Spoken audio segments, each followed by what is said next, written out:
உன்னோடு கர்த்தர் இடைப்படணும்னு விரும்புகிறார். உன் வாழ்க்கையில் ஒரு மாற்றத்தை கொண்டு வர விரும்புகிறார். உன் குடும்ப நிலையை பார். ஆவியானவர் வந்து தங்கி இருக்கிற ஒரு இடமாக இருக்கிறதா? இல்லாவிட்டால் சண்டையும் பிரச்சனையும் எரிச்சலோடு நீ படுக்கைக்கு போகிறாயோ? உன்னை கொண்டு கர்த்தர் உன் வட்டாரத்தில் ஒரு எழுப்புதலை கொடுக்கத்தான் உன்னை தெரிந்து அந்த வட்டாரத்தில் வைத்திருக்கிறார். உன் குடும்பத்தை கர்த்தர் மாற்றி அமைப்பார். ஊழியக்காரரே, சபைகளில் கர்த்தருடைய ஆவியான ஊற்றப்பட அதிகமாய் ஜெபம் பண்ணுவோமா? கர்த்தர் எப்படியும் பெரிய காரியங்களை செய்வாராக. பரிசுத்த ஆவியானவர் இறங்கி அவர் அமர்ந்திருக்கிற ஒரு சூழ்நிலையை ஒரு எழுப்புதலுக்கு நாம் ஏற்படுத்த வேண்டும் என்ற தலைப்பில் நாம் பார்க்க போகிறோம். பரிசுத்த ஆவியானவர் இறங்கி வருவதும் தேவ பிரசன்னம் வல்லமையாய் நம்முடைய மத்தியில் இறங்கி வருவதுமே எழுப்புதலை கொண்டு வரும். ஆதியாகமத்தின் புஸ்தகம் 8ஆம் அதிகாரம் 7ஆம் வசனம் 8ஆம் வசனத்தை நாம் வாசிக்கும்போது, ஒரு காகத்தை வெளியே விட்டான். அது புறப்பட்டு பூமியின் மேல் இருந்த ஜலம் வற்றி போகும் வரைக்கும் போகிறதும் வருகிறதுமாய் இருந்தது. பின்பு பூமியின் மேல் ஜலம் குறைந்து போயிற்றோ என்று அறியும்படி ஒரு புறாவை தன்னிடத்திலிருந்து வெளியே விட்டார். பூமியின் மீதெங்கும் ஜலம் இருந்தபடியால் அந்த புறா தன் உள்ளங்கால் வைத்து இளைப்பாற இடம் காணாமல் திரும்பி பேழையிலே அவரிடத்தில் வந்தது. அவன் தன் கையை நீட்டி அதை பிடித்து தன்னிடமாக பேழைக்குள் சேர்த்து கொண்டான். பின்னும் 7 நாள் பொறுத்து மறுபடியும் ஒரு புறாவை பேழையிலிருந்து வெளியே விட்டான். அந்த புறா சாயங்காலத்தில் அவனிடத்தில் வந்து சேர்ந்தது. இதோ அது ஒரு கொத்தி கொண்டு வந்த ஒரு ஒலிவ மரத்தின் இலை அதன் வாயில் இருந்தது. அதனாலே நோவா பூமியின் மேல் ஜலம் குறைந்து போயிற்று என்று அறிந்து கொண்டான். பின்னும் 7 நாள் பொறுத்து அவன் ஒரு புறாவை வெளியே விட்டான். அது அவனிடத்துக்கு திரும்பி வரவில்லை. பேழையிலே ஜலம் இருந்து கொண்டிருந்த போது பேழை மிதந்து கொண்டே இருந்தது. 40 நாள் கழித்து ஜலம் வற்றி போக காத்து கொண்டே இருந்தான். ஜலம் வற்றி போயிட்டோ இல்லையோ என்று பார்க்க முதலாவது ஒரு காகத்தை அனுப்பினான். அந்த காகம் போகிறதும் வருகிறதுமாய் இருந்தது. பின்பு வராமலே போய்விட்டது. அதனுடைய அர்த்தம் அது இளைப்பாறுதல் அடைந்த ஒரு காகம் அல்ல. அது போகிறதும் வருகிறதும் அதனுடைய முக்கியமான காரியமே அங்கு செத்து கிடந்த, அங்கு அழிந்து கிடந்த அவைகளை கொத்தி சாப்பிடுகிறது தான் காகத்தினுடைய ஒரு வேலை. ஆனால் புறா இளைப்பாறுகிற ஒரு இடம் இருந்தால் அங்கே அமைதியான ஒரு சூழ்நிலை இருக்கும் இடத்துக்கு தான் புறா போகிறதை நாம் பார்க்கிறோம். புறா அருமையாக ஒரு ஒலிவ இலையை கொத்தி கொண்டு வந்தது. பின்பு தான் இளைப்பாறுகிற ஒரு அமைதியான ஒரு சூழ்நிலையை பார்க்கத்தான் அது விரும்பினது. அதே போல அந்த அமைதியான சூழ்நிலை வந்த பின்பு அந்த புறா அந்த இடத்தில் போய்விட்டது என்பதை நாம் பார்க்கிறோம். புறாவின் அர்த்தம் லூக்கா எழுதின சுவிசேஷம் 3ஆம் அதிகாரம் 21ஆம் வசனத்தை நாம் வாசிக்கும்போது, ஜனங்கள் எல்லாரும் ஞானஸ்நானம் பெற்ற போது இயேசுவும் ஞானஸ்நானம் பெற்று ஜெபம் பண்ணுகையில் வானம் திறக்கப்பட்டது. பரிசுத்த ஆவியானவர் ரூபம் கொண்டு புறாவைப் போல அவர் மேல் இறங்கினார். வானத்திலிருந்து ஒரு சத்தமும் உண்டாகி, நீர் என்னுடைய நேசகுமாரன், உம்மில் பிரியமாயிருக்கிறேன் என்று உரைத்தது. பரிசுத்த ஆவியானவர் புறாவைப் போல ரூபம் கொண்டு இயேசுவின் மேல் வந்து அமர்ந்தார் என்பதை பார்க்கிறோம். இந்த உலகமானது பயங்கரமான ஒரு சூழ்நிலைக்குள்ளே இருக்கிறது. அசுத்தமான காரியங்கள் இந்த உலகத்துக்குள்ளே இருக்கிறது. சபையை பார்த்தால் சபைக்கும் சபையில் வர விசுவாசிக்கும் உலகத்தில் உள்ளவனுக்கும் ஒரு வித்தியாசம் தெரிகிறது இல்லை. சபை ஆராதனை என்டர்டெயின்மெண்ட், அதாவது மக்களை மகிழ வைக்கிற ஒரு கூட்டமாகத்தான் இருக்கிறதே தவிர, சபையானது பரிசுத்த ஆவியினால் நிறைந்து ஆவியானவருடைய கன்விக்ஷன், ஆவியின் உணர்த்துதல், ஜனங்கள் அழுது கண்ணீரோடு ஒப்பு கொடுக்கிற அந்த சூழ்நிலை இல்லாமல் ஜனங்கள் ஆடுவதும் பாடுவதும் மக்களை மகிழ்விப்பதும் அவர்களை கைத்தட்டி ஆரவாரப்படுத்துவதும் தான் இன்றைக்கு சபையினுடைய முக்கிய நோக்கமாயிருக்கிறது. விபச்சார கள்ளன் அடுத்த விபச்சார கள்ளனோடு கைப்பிடித்து கொண்டு சபைக்குள்ளே நுழைகிறான். பரிசுத்த ஆவியானவர் இறங்கும் ஒரு அமைதியான ஒரு சூழ்நிலையை சபைகளுக்குள்ளே காண முடியவில்லை. சபையிலே வெறும் கூட்டம் மக்கள் வந்து போகிறார்களே தவிர, சீஷத்துவத்துக்குள் வந்து கிறிஸ்துவின் சுபாவம், கிறிஸ்து சபைக்குள்ளே மக்களை எப்படி சேர்க்கிறார் என்கிற அந்த அனுபவம் இல்லாமல் மக்கள் சபைக்கு கூட்டமாய் வந்து கூட்டமாய் போகிறதை நாம் பார்க்கிறோம்.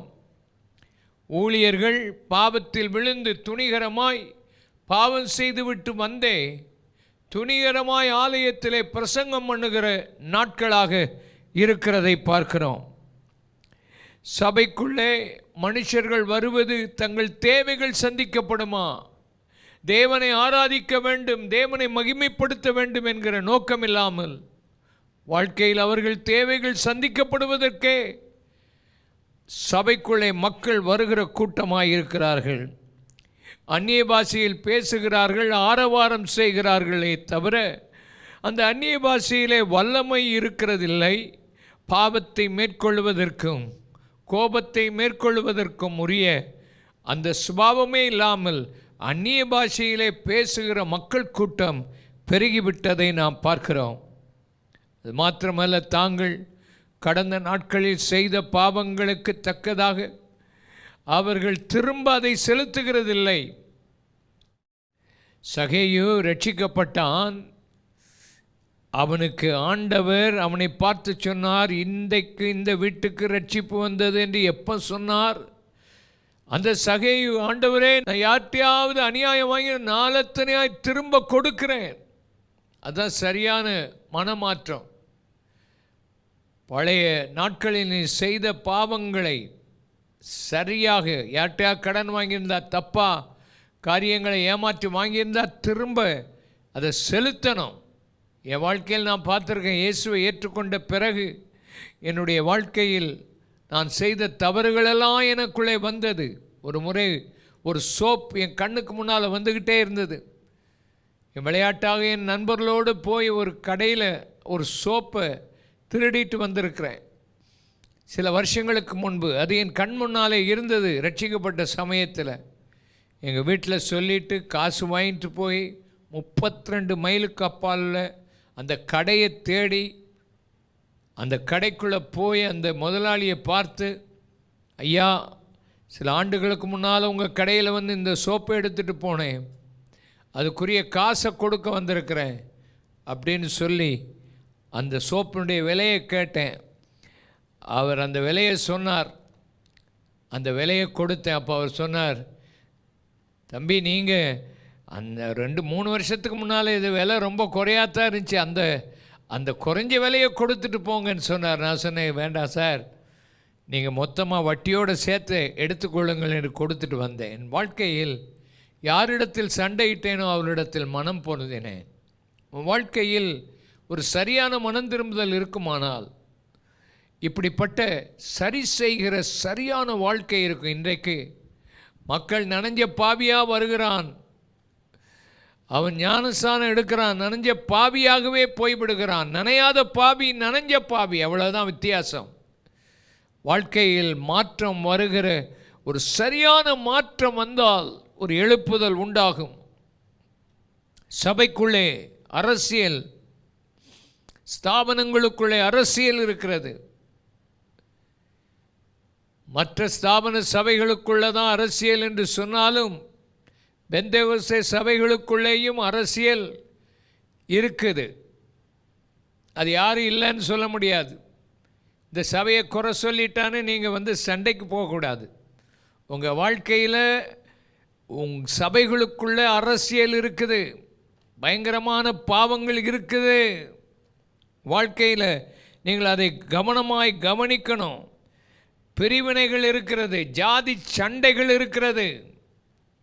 ஜாதி சண்டை போடாட்டாலும் அங்கே வந்திருக்கிறவன் யார் எவர் என்று பார்ப்பதும் அவர்களோடு கூட பழகுவதும் இதுதான் மனிதனுடைய வாழ்க்கையில் சபைக்குள் இருக்கிறது. ஆவியானவர் இறங்கக்கூடிய அளவில், அந்த புற அமைதியான ஒரு இடத்தில் இறங்குகிற அளவில் அங்கே இல்லை. ஒரு விமானம் பறக்கிறது என்று வைத்துக்கொள்வோம். பறந்து அந்த விமானம் இறங்க வேண்டுமானால் அந்த ஆகாய விமான தளம் அமைதி உள்ள நல்ல சூழ்நிலையாய் இருக்க வேண்டும். கொடுங்காற்று, மழை, மின்னல் அடிக்குமானால் அந்த ஆகாய விமான தளத்திலே இறங்க முடியாதபடி சில மணி நேரம் சுற்றி கொண்டே இருக்கும். அது இறங்குவதற்குரிய சரியான சூழ்நிலை வந்தால்தான் அது இறங்கும். இல்லாவிட்டால் அடுத்த பக்கத்தில் உள்ள விமான தளத்துக்கு அது போய்விடும். அப்படிப்பட்ட சூழ்நிலைகளை நாம் பார்க்க முடியும். சில நேரத்தில் அந்த விமானி என்ன செய்யணும்னு தெரியாமலே கொண்டு அந்த சூழ்நிலையில் இறக்கும்போது தான் சமீபத்தில் கேலிக்கட்டில் ஒரு விமானம் 2ஆக உடைந்து சில மனிதர்கள், அந்த பைலட்டெல்லாம் மரித்து போனார்கள் என்று பார்க்கிறோம். பரிசுத்த ஆவியானவர் இறங்கி வருவதற்கு தேவனுடைய மக்கள், தேவனுடைய சபை அதற்கு ஏற்ற விதத்தில் ஆயத்தப்படுத்தினால் ஆண்டவர் இறங்கி வருவார் என்பதிலே சந்தேகமில்லை. வட இந்தியாவிலே 2 மிஷினரிகள் இருந்தார்கள். அவர்களுடைய சபைகளிலே எழுப்புதலே இல்லாமல் இருந்தது. ஆனால் எழுப்புதலுக்காக ஒழுங்காக ஜெபம் பண்ணி கொண்டே வந்தார்கள். ஒரு மிஷினரி அநேக மாதங்கள், வருஷங்கள் ஜெபம் பண்ண பின்பு ஒரு அசைவும் இல்லாமலே போய்விட்டது. அப்பொழுது ஆண்டவர், அவர் ஒரு நாள் ஜெபம் பண்ணி கொண்டிருக்கும் போது அவரை பார்த்து சொன்னார், உன்னோடு கூட மிஷன் ஊழியத்துக்கு வந்த ஒரு மிஷினரி இன்னொரு பட்டணத்தில் இருக்கிறார். அவருக்கும் உனக்கும் பல பிரச்சனைகள் இருக்கிறது. நீ அவரை மன்னிக்க வேண்டும், நீ மன்னிப்பு கேட்க வேண்டும் என்று சொன்ன உடனே அவர் அடுத்த நாள் அந்த மிஷினரி இருக்கிற பட்டணத்துக்கு பல மைல் தூரம் பிரயாணம் பண்ணி போய் கதவை தட்டினாராம். கதவை தட்டின போது அந்த மிஷினரி கதவை திறந்தார். திறந்த உடனே இந்த மிஷினரியை பார்த்த உடனே அவர் திகைத்து போய் முழங்கால் படியிட்டு அவர் அழுது, ஐயா, நீங்கள் என்னை மன்னிக்க வேண்டும் என்று கதறினார். இவர் சொன்னார், இல்லை, நான் மன்னிப்பு கேட்க வந்திருக்கிறேன், தயவாக என்னை மன்னித்து கொள்ளுங்கள், நமக்குள் மனஸ்தாபம் வேண்டாம் என்று சொல்லி அவர்கள் இருவரும் ஒருவரை ஒருவர் கட்டிப்பிடித்து அன்பு கூர்ந்து மன்னிப்பு கொடுத்து வந்தார்கள். 6 மாத காலத்துக்குள் இந்த 2 பேருடைய ஊழியத்திலேயும் ஆவியானவர் இறங்கி அநேக ஆத்துமாக்களை கொள்ளை பொருளாய் கொடுத்தார். சபை வளரவில்லையா? குடும்பங்கள் ஆசீர்வதிக்கப்படவில்லையா? பரிசுத்த ஆவியானவர் அமைதியாய் இறங்கி உன்னுடைய வீட்டிலே இறங்க முடியவில்லையா? ஆவியானவர்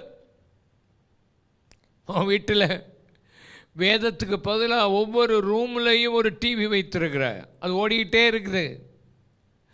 உன் வீட்டில் தேவ ஆவியானவர் இறங்குறதுக்கு பதிலாக உன் வீட்டுக்குள்ளே சண்டைகளும் சமாதானமற்ற நிலைமைகளும், ஆண்டவரை நோக்கி பார்க்காமல் பணத்துக்கும் பொருளுக்கும் மற்ற விதமான காரியத்துக்கும் முக்கியத்துவம் கொடுத்து உன் வாழ்க்கையை ஓட்டி கொண்டிருக்கிறாய்.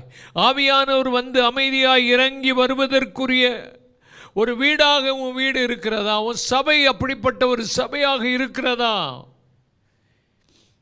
இந்த நாட்களில் கர்த்தரை நோக்கி பார்த்து, ஆண்டவரே, என் வாழ்க்கையில், எங்கள் குடும்பத்தில், எங்கள் சபைகளில் ஆவியானவர் வந்து அமர்ந்து இறங்குகிற ஒரு நல்ல இடமாக எங்கள் குடும்பத்தை மாற்றிவிடும் என்று சொல்லி ஜெபம் பண்ணினால் ஆண்டவர் நம்மை ஆசீர்வதிப்பார். நோவா ஜலம் குறையும் வரைக்கும் காத்திருந்தான். 40 நாளுக்கு பிறகு ஜலம் வற்றிவிட்டதா என்று பார்த்தான். 150 நாள் காத்திருந்தான். அதற்கு பின்பு ஒரு காகத்தை வெளியிலே விட்டான். அதற்கு பின்பு ஒரு புறாவை விட்டார். 7 நாள் அதுக்கு பின்பு காத்திருந்து இன்னொரு புறாவை அவர் அனுப்பினார்.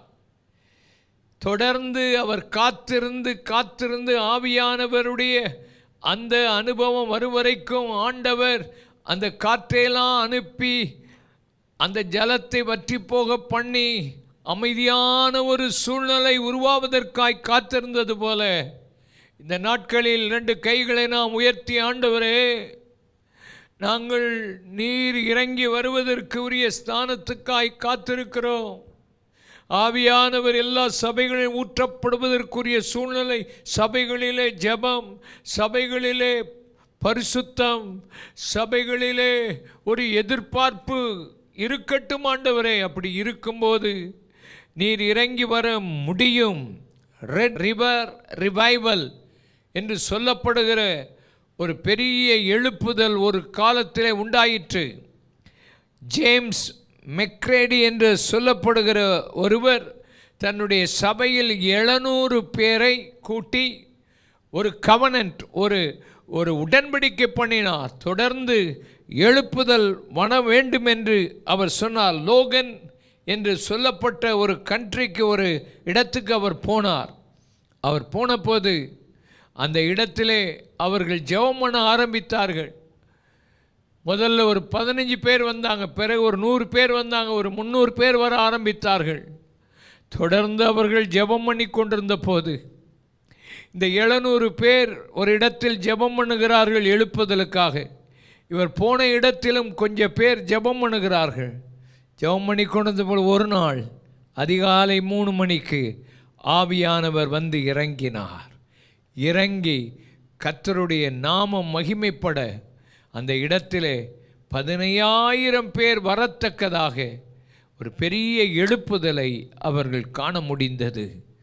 ஆவியானவர் இறங்குவதற்குரிய சூழ்நிலையை சபைகளிலும் ஊர்களிலும் வட்டாரங்களிலும் தேசங்களிலும் இந்த நாட்களில் நாம் அதற்காக காத்திருந்து உடன்படிக்கை பண்ணி ஜெபம் பண்ணினால் ஆண்டவர் பெரிய காரியங்களை செய்வார்.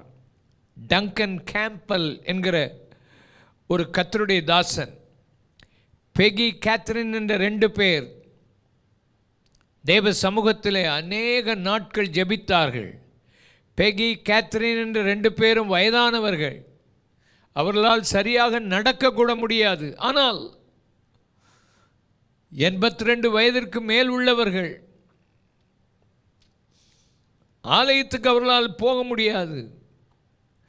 அவர்கள் இருக்கிற இடத்திலிருந்து ஆலயத்துக்காக ஜெபம் பண்ணார்கள். வயதானவர்களே, இன்றைக்கு ஆலயத்துக்கு உங்களால் போக முடியாது. ஒருவேளை உங்களால் ஒன்றும் செய்ய முடியாது. ஆனால் நீங்கள் தொடர்ந்து ஜெபிக்கிற ஜெபம் ஒரு பெரிய எழுப்புதலை கொண்டு வரும். ஆண்டவர் இந்த ஜெபம் பண்ணுகிற இவர்களோடு கூட பேசினார். நான் எழுப்புதலை அனுப்பப் போகிறேன். டங்கன் கேம்பல் என்கிறவரை நீங்கள் அழைக்க வேண்டும். அவர்கள் அந்த டங்கன் கேம்பலுக்கு செய்தி அனுப்பினார்கள். எங்கள் ஊருக்கு வந்து எங்கள் ஆலயத்தில் நீங்கள் பிரசங்கம் செய்ய வேண்டும். டங்கன் கேம்பல் சொன்னார், 1 வருஷத்துக்கு எனக்கு புக் ஆகிவிட்டது, நான் உங்கள் இடத்துக்கு வர முடியாது. ஏற்கனவே எனக்கு பல கூட்டங்கள் ஒழுங்காகிவிட்டது. அவர்கள் சொன்னார்கள், இல்லை, கர்த்தருடைய ஆவியானவர் எங்களோடு கூட பேசியிருக்கிறார், நீங்கள் கண்டிப்பாக வர வேண்டும் என்று சொன்னபோது அவர் முடியாது என்று சொன்னவர், அவருக்கு அந்த வாரங்களில் எந்தெந்த கூட்டங்கள் ஒழுங்கு பண்ணப்பட்டதோ அதெல்லாம் கேன்சல் ஆகி அவர் அந்த ஊருக்கு போனார். அந்த ஊருக்கு போய் பிரசங்கம் பண்ண ஆரம்பித்தார். பிரசங்கம் பண்ண அந்த இடத்துல 30 பேர் தான் வந்தாங்க. ஆனால் அவர் விடாமல் ஜெபம் பண்ணார். அப்படி ஜெபம் பண்ண போது அவர் அந்த ஊரை விட்டே வெளியே போக முடியாத அளவுக்கு ஒரு எழுப்புதலை கர்த்தர் அந்த ஊருக்கு அருளி செய்தார். பரிசுத்த ஆவியானவர் இறங்கி வருவதற்கு ஒரு சூழ்நிலை உருவாக ஜெபம் தேவை, அர்ப்பணிப்பு தேவை, உடன்படிக்கை தேவை. அப்படியானால்தான் ஆண்டவர் இறங்கி கிரியை செய்வார் என்பதை நாம் பார்க்கிறோம். ஏசாயா தீர்க்கதரிசியின் புஸ்தகம் 64 அதிகாரம் 1 வாசிக்கும்போது, உமது நாமத்தை சத்துருக்களுக்கு தெரிய பண்ணுவதற்கு, ஜாதிகள் உம்முடைய சந்நிதிக்கு முன் தத்தளிப்பதற்கும் தேவரீர் வானங்களை கிழித்து இறங்கி உருக்கும் அக்கினி எரியுமா போலவும் அக்கினி தண்ணீரை பொங்க பண்ணுமா போலவும் பர்வதங்கள் உமக்கு முன்பாக உருகும்படி செய்யும் என்று எழுதப்பட்டிருக்கிறது. தேவன் தம்முடைய நாமத்தை தம்முடைய சத்துருக்களுக்கு தெரிய பண்ணணும். அநேக சத்துருக்கள் இந்த தேவனுக்கு முன்பாக நிற்கிறார்கள். இயேசுவின் நாமத்தை ஏற்றுக்கொள்வதற்கு ஆட்கள் எதிர்ப்பு தெரிவிக்கிறார்கள். பல சட்டங்களை ஏற்படுத்தி எப்படியாயினும் இந்த இயேசுவின் நாமம் சொல்லப்படக்கூடாது என்று தீவிரித்து வருகிறதை நாம் பார்க்கிறோம். ஆனால் தேவனே, உம்முடைய சத்துருக்களுக்கு உம்முடைய நாமம் தெரிய பண்ணணும், ஜாதிகள் உம்முடைய சந்நிதிக்கு முன்பாக தத்தளிக்கணும். அப்படி ஆண்டவர் இறங்கி வருவதற்கு அவர் ஆயத்தமாயிருக்கிறார். இந்த தேசத்தில் ஆண்டவருடைய வல்லமை வருவதற்கு ஆயத்தப்பட்டு ஆண்டவருக்கு முன்பாக நாம் நிற்க வேண்டியது அவசியமாயிருக்கிறது.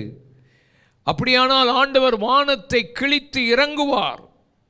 அவர் இறங்கும்போது உருக்கும் அக்கினி எரியுமா போல, ஒரு இரும்பை உருக்கக்கூடிய அக்கினி எவ்வளவு வேகமாய் எரியும், அதே போலவும் அக்கினி தண்ணீரை பொங்க பண்ணுவது போல, ஒரு சர்டன் டிகிரிஸில் தான் தண்ணி பொங்கும். அது வரைக்கும் அந்த சூடு எரிய வேண்டும். அக்கினி பொங்குமா போல, பர்வதங்கள் உமக்கு முன்பாக உருகுவது போல நீர் இறங்கி வர வேண்டும் ஆண்டவரே. பர்வதங்கள் தடையை உண்டாக்குகிற காரியம். பர்வதங்கள் என்று சொல்லும்போது பெருமையான காரியங்கள், மேட்டிமையான காரியங்கள். பர்வதம் என்று சொல்லும்போது கடினமான காரியங்கள். இந்த கடினமான காரியங்கள், இந்த பயங்கரமான பெருமையான காரியங்கள், தடைகளை உண்டாக்குகிற காரியங்கள், எழுப்புதல் வருவதற்கு தடை, மலை போன்ற பயங்கரமான பர்வதங்கள் நிற்கிறது. இவைகளெல்லாம் எரிந்து உருகி அழியத்தக்கதாக தேவன் வானங்களை கிழித்து இறங்க வேண்டும். வானங்களை கிழித்து இறங்குகிற அந்த அனுபவம் தான் பரிசுத்த ஆவியானவர் வல்லமையாய் ஊற்றப்படுகிற அந்த அனுபவம். இந்த பரிசுத்த ஆவியானவர் வல்லமையாய் ஊற்றப்படுகிற இந்த அனுபவத்துக்கு ஆண்டவர் இந்த நாட்களில் நம்மை எதிர்பார்த்து கொண்டிருக்கிறார்.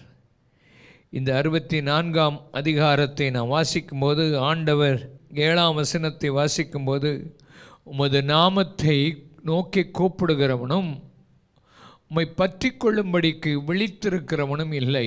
தேவரீர் உம்முடைய முகத்தை எங்களை விட்டு மறைத்து எங்கள் அக்கிரமங்கள் நிமித்தம் எங்களை கரைய பண்ணுகிறீரே ஆண்டவரே. உம்முடைய நாமத்தை நோக்கி கூப்பிடுகிறவன் இல்லையே, உம்மை நோக்கி கதறுகிறவன் இல்லையே என்று அங்கலாய்க்கிறார். ஆண்டவர் நமக்காக ஆயத்தம் பண்ணினவைகளை கண்கள் காணவில்லை, காது கேட்கவில்லை, இருதயத்தில் நாம் உணரவில்லை என்று இந்த அதிகாரத்திலேயே வாசிக்கிறோம். உமக்கு காத்திருக்கிறவர்கள் நீர் செய்கிறதை ஆண்டவரே இன்னும் உலகத் தோற்றத்துக்கு முன்பே ஒருவரும் கேட்டதில்லை, கண்டதில்லை, உணர்ந்ததில்லை. ஆண்டவர் நம்முடைய தேசத்துக்காக எழுப்புதலை ஆயத்தம் பண்ணி வைத்திருக்கிறார். கை வைத்து நம்முடைய குடும்பங்களுக்காக. இந்த கொரோனா வைரஸ் பயங்கரமாய் பரவிக்கொண்டு தான் வருகிறது, மக்களை தாக்கி கொண்டு தான் வருகிறது. தேசங்கள் இன்னும் மனம் திரும்பலை. ஆனால் ஆண்டவர் பெரிய காரியங்களை செய்யணும், பயங்கரமான காரியங்களை செய்யணும்னு அவர் ஆயத்தமாக இருக்கிறார். பரிசுத்த ஆவியானவர் கண்டிப்பாக ஊற்றப்படுவதற்கு ஆயத்தமாக இருக்கிறார். ஜனங்கள் மனம் திரும்பணும், அவரை நோக்கி கூப்பிடணும். 64ஆம் அதிகாரத்தில் நம்ம வாசிக்கும்போது 10ஆம் வசனம், அது பரிசுத்த பட்டணங்கள் வனாந்தரமாயினப்பா, சீயோன் வனாந்தரமாயிற்று, எருசலேம் பாழாய் கிடக்கிறது. எங்கள் பிதாக்கள் உம்மை துதித்த பரிசுத்தமும் மகிமையுமான எங்களுடைய ஆலயம் அக்கினிக்கிரையாகி இன்பமான எங்களுடைய ஸ்தானங்களெல்லாம் பாழாயிருக்கிறது ஆண்டவரே. 12ஆம் வசனம், கர்த்தாவே இவைகள் இப்படி இருந்தும் அடக்கி கொண்டிருப்பீரோ, மௌனமாயிருந்து அதிகமாய் எங்களை சிறுமைப்படுத்துவீரோ என்று கதறி, எப்படியாயினும் ஆண்டவரே எங்கள் பட்டணங்கள் உம்முடைய எழுப்புதலை காணணும், எங்கள் ஆலயங்கள் உம்முடைய இன்பமான பிரசன்னத்தை காணணும். எங்களுடைய தனிப்பட்ட வாழ்க்கையில் உம்மோடு இருக்கிற அந்த இன்பமான பிரசன்னம், உம்முடைய இனிமையை நாங்கள் காணணும். சபைகளிலே ஏதோ சபையில் ஒரு ஆராதனை நடந்தது, முடிந்தது, போனோம் என்று இல்லாதபடி உடைய மகிமையின் பிரசன்னம், ஆவியானவருடைய அசைவு, உம்முடைய மகிமை ஆலயத்தை வந்து நிரப்பணும். இந்த வசனத்தை கேட்டுக்கொண்டிருக்கிற உன் வாழ்க்கையில், உன் குடும்பத்தில் நீ படுக்கப் போகிற நேரமாகிவிட்டது. ஆனால் உன்னோடு கர்த்தர் இடைப்படணும்னு விரும்புகிறார். உன் வாழ்க்கையில் ஒரு மாற்றத்தை கொண்டு வர விரும்புகிறார். உன் குடும்ப நிலையை பார். ஆவியானவர் வந்து தங்கியிருக்கிற ஒரு இடமாயிருக்கிறதா? இல்லாவிட்டால் சண்டையும் பிரச்சனையும் எரிச்சலோடு நீ படுக்கைக்கு போகிறாயோ? உன்னை கொண்டு கர்த்தர் உன் வட்டாரத்தில் ஒரு எழுப்புதலை கொடுக்கத்தான் உன்னை தெரிந்து அந்த வட்டாரத்தில் வைத்திருக்கிறார். உன் குடும்பத்தை கர்த்தர் மாற்றி அமைப்பார். ஊழியக்காரரே, சபைகளில் கர்த்தருடைய ஆவியான ஊற்றப்பட அதிகமாய் ஜெபம் பண்ணுவோமா? கர்த்தர் எப்படியும் பெரிய காரியங்களை செய்வாராக.